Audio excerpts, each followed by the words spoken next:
আসসালামু আলাইকুম। আমরা আজকে এক্সেল নিয়ে কথা বলবো। আমরা জানি যে Microsoft Word, Excel, PowerPoint, Publisher, Outlook এগুলো মাইক্রোসফট অফিসের আন্ডারে একটা প্যাকেজ প্রোগ্রাম।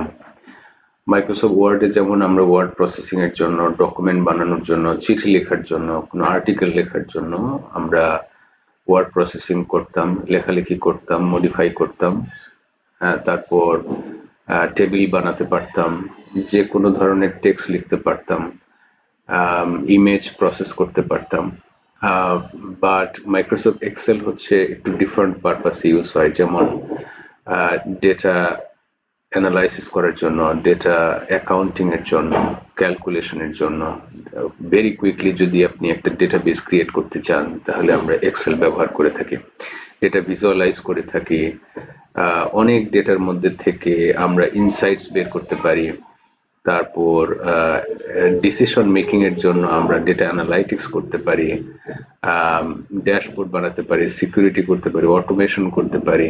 হ্যাঁ, অনেক কাজ করা যায়। সো যার কারণে Microsoft Excel is getting popular every day. আমরা জানি যে অনেক কর্পোরেট অফিসেও মাইক্রোসফট এক্সেল ইউজ হয়। যার কারণে কর্পোরেট পিপুলরা আসলে প্রতিনিয়ত নতুন নতুন টুল শিখছে, কোর্সে ভর্তি হচ্ছে, মাইক্রোসফট এক্সেল শিখে অফিসে পার্টিসিপেট করছে। সো এটা একটা হ্যান্ডি টুল এবং খুবই ইউজফুল, যার কারণে এক্সেল আসলে আমাদের শিখতে হবে এবং ফাংশনালিটি গুলো ভালো করে বুঝতে হবে। তো আমরা যদি একটু দেখি ইন্টারফেসের বিষয়টা, যে মাইক্রোসফট ওয়ার্ডের যে ইন্টারফেস ছিল, মাইক্রোসফট এক্সেলেরও ইন্টারফেস যদি আমরা টাইটেল বার দেখি, তারপর মেনু বার গুলো দেখি, রিবন দেখি, স্ট্যাটাস বার দেখি, it is almost same like Microsoft Word. কিন্তু এক্সেলের আবার দেখতে পাচ্ছি যে এখানে নতুন কিছু ফিচার আছে, যেমন এখানে একটা ফর্মুলা বার দেখতে পাচ্ছি, যেখানে আমরা ফর্মুলা লিখতে পারি। আবার উপরে এদিকে কিন্তু এটা একটা প্লেন শিট না, একটা কলাম দেখতে পাচ্ছি, A B C D E F, এভাবে যদি আমরা এভাবে প্রেস করি তাহলে দেখা যায় যে এক্স ওয়াই জেড এর পর A A A B A C A D এভাবে যেতে আমরা যদি অনেকক্ষণ প্রেস করে রাখি এটা শেষ হওয়ার মতো নয়, কারণ এটা অনেক বড়, অনেক বড়। তো আমরা একটু কন্ট্রোল রাইট এরও যদি দিই তাহলে লাস্ট কলামটা দেখতে পাবো এক্স এফ ডি। আর এইদিকে আমরা দেখতে পাচ্ছি রো 1 2 3 4 5, এইভাবে যেতে যেতে আমরা যদি অনেকক্ষণ ধরেও রাখি তাহলে এটা শেষ হওয়ার মতো না, অনেক সময় লাগবে। সো তো আমরা কি করি, কন্ট্রোল ডাউন এরও প্রেস করলে দেখতে পাবো যে 1,48,576 এই নাম্বার অফ রো আছে। তাহলে দেখেই বুঝতে পারছি যে একটা হিউজ শিট এটা, যার কারণে মানুষ এটাকে স্প্রেডশিট বলে থাকে। স্প্রেডশিট, হ্যাঁ, স্প্রেডশিটের পাশাপাশি মানুষ এটাকে এক্সেল শিট বলে, ওয়ার্কশিট বলে, হ্যাঁ, তো ওয়ার্কবুক বলে। তো আমরা এক একজনে এক এক নামে এই এক্সেলকে বলে থাকি। তো এক্সেল যেটা হচ্ছে, এখানে আবার শিট 1 দেখতে পাচ্ছি, শিট 2, শিট 3, শিট 4, এভাবে আমি যে কোনো নাম্বার অফ শিট নিতে পারি। তো প্রথম শিটের মধ্যেই আমরা যদি একটু দেখি যে এক্সেল যেহেতু বললাম যে অনেক ক্যালকুলেশন করতে পারে, অনেক ফ্লেক্সিবল, লাইফ ইজি করে দেয় অনেক কাজে। তো এরকম কি কি ফ্লেক্সিবিলিটি আছে একটু যদি ব্রিফলি দেখি, যেমন ধরেন আমরা মাসের নাম লিখি যে জানুয়ারি। জানুয়ারি লেখার পর যদি এটাকে আমি ড্রাগ করি, এভাবে ড্রাগ করলাম, তাহলে বাকি যে মাসগুলো এটা আমি অটোমেটিক্যালি পেয়ে যাচ্ছি। শুধু নিচের দিকে নয়, আমি যদি এটাকে ডান দিকে ড্রাগ করি বা উপরের দিকে ড্রাগ করি এবং আমি যদি বাম দিকে ড্রাগ করি, যে কোনো দিকে আপনি ড্রাগ করলে এটা সিকোয়েন্সিয়াল ভ্যালুগুলো পেয়ে যাব। যদি এটা শর্ট করে লিখি, যেমন জানুয়ারিকে আমি এভাবে লিখলাম শর্ট করে, তাহলেও আমি সেম আউটপুট পেয়ে যাব। শর্ট করে আমি সবগুলো আউটপুট পেয়ে যাব।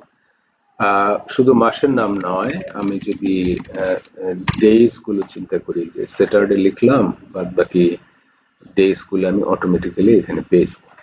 সো স্যাটারডে সানডে এগুলো পেয়ে যাচ্ছি। সিমিলারলি আমি কিন্তু ড্রাগ করে উপরে নিচে ডানে বামে করতে পারছি। আচ্ছা, এটাকেও আমি যদি শর্ট ফর্মে লিখি স্যাটারডে, তাহলে এই স্যাটারডেকে আমি ড্রাগ করলে আবার এই বাদ বাকি ডেজ গুলো পেয়ে যাচ্ছি। আমরা যদি কোনো ডেটের কথা চিন্তা করি, যেমন ধরেন 1 জানুয়ারি 26 এবং এটাকে ড্রাগ করি, তাহলে দেখতে পাবো যে সেকেন্ড, থার্ড, ফোর্থ, ফিফথ এভাবে আমরা ডে গুলো বেড়ে যাচ্ছে। বাট যদি এরকম হয় যে আমি মাসটাকে বাড়াতে চাচ্ছি, জানুয়ারি, ফেব্রুয়ারি, মার্চ, এপ্রিল এভাবে বাড়াতে চাচ্ছি, তখন এক্সেলকে বোঝানোর জন্য আমাদেরকে দুইটা ডেটা দিতে হবে, দুইটা ডেট দিতে হবে। যেমন আমি চাচ্ছি যে জানুয়ারি, আর পরের ডেটটা দিলাম ফেব্রুয়ারি 26। তাহলে এইটার মধ্যে যে একটা গ্যাপ, এই এক্সেল এটা বুঝতে পারবে যে জানুয়ারির জায়গায় ফেব্রুয়ারি, তাহলে পরেরটা অবশ্যই মার্চ হবে। হ্যাঁ, এটা এটা এক্সেল বুঝতে পারবে, এই যে জানুয়ারি, ফেব্রুয়ারি, মার্চ, এপ্রিল হয়ে যাচ্ছে। যদি বছর বাড়াতে চাই সিমিলার ওয়েতে 1 জানুয়ারি 26 আর পরেরটাই দিলাম 1 জানুয়ারি 27, তাহলে এক্সেল বুঝবে যে আমাকে বছর বাড়াতে হবে। সো আমি ড্রাগ করলাম, বছর বাড়িয়ে দিবে। এখন মজার ব্যাপার হচ্ছে আমি যদি কোনো নাম্বার চিন্তা করি যে এক এক যদি আমি ড্রাগ করি, তাহলে এই একই আসতেছে, এই সেম নাম্বারটা বারবার আসছে, কারণ নাম্বারের অনেকগুলো সিকোয়েন্স আছে। নাম্বার হতে পারে 1, 2, 3, 4, 5 এরকম হতে পারে। নাম্বার হতে পারে 1, 3, 5, 7, 9, 11 এরকম অড নাম্বার হতে পারে। নাম্বার হতে পারে 2, 4, 6, 8, 10, 12 এরকম হতে পারে। সো নাম্বারের যেহেতু অনেক সিকোয়েন্স আছে, যার কারণে এক্সেলকে এই দুইটা ডেটা দিয়ে দিতে হবে, দুইটা নাম্বার শুরুতে দিয়ে দিতে হবে। তাহলে এক্সেল বুঝতে পারবে যে আমি আসলে কোন সিকোয়েন্সটা চাচ্ছি। সো এটা এটা এগুলো হচ্ছে অড নাম্বার, এগুলো হচ্ছে ইভেন নাম্বার। সো এই হচ্ছে মূলত এক্সেল, মূলত এইভাবে আমাদের অনেক হেল্প করে থাকে, বেনিফিট দিয়ে থাকে। এবার দেখেন, যেহেতু আমরা এক্সেলে ক্যালকুলেশন করতে পারি, যোগ বিয়োগ পূরণ ভাগ করতে পারি, আমি এখানে কয়েকটা নাম্বার নিলাম, এই নাম্বারগুলোর যোগফল চাচ্ছি এখানে। এই ইয়েলো মার্কের জায়গায় আমি যোগফলটা চাচ্ছি। তাহলে এই নাম্বারগুলো আমি হাইলাইট করব, করে এইখানে একটা অটো সাম বাটন আছে, ক্লিক করলে আমি কিন্তু টোটালটা পেয়ে যাচ্ছি। হ্যাঁ, খুব সহজ তো।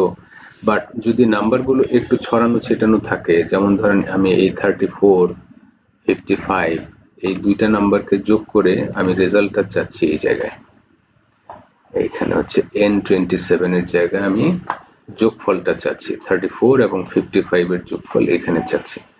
তখন আমাকে এই অটো সাম দিয়ে কাজ করাটা কঠিন হবে। তখন কি করব, ইকুয়াল দিব। আচ্ছা, কেন কঠিন হবে? কঠিন হবে বলতে, এই অটো সাম দিয়ে মূলত সিকোয়েন্সিয়াল যে নাম্বারগুলো একটার সাথে আরেকটা, যে নাম্বার একটার পর একটা অর্গানাইজড করা যে ডেটাগুলো, সেগুলো যোগ করার জন্য মূলত আমরা অটো সাম ইউজ করে থাকি।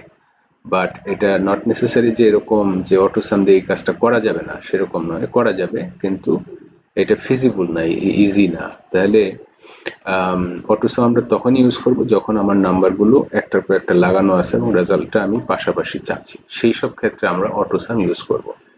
আর যদি নাম্বারগুলো একটু ডিফারেন্ট জায়গায় থাকে, ডিফারেন্ট আলাদা আলাদা জায়গায় থাকে, তখন আমরা কি করব, ইকুয়াল টু দিয়ে এই নাম্বারটা, এই এই যে 34, এটার একটা সেল নাম্বার আছে, সেল নেম আছে, যেমন I22 দেখতে পাচ্ছি, I22।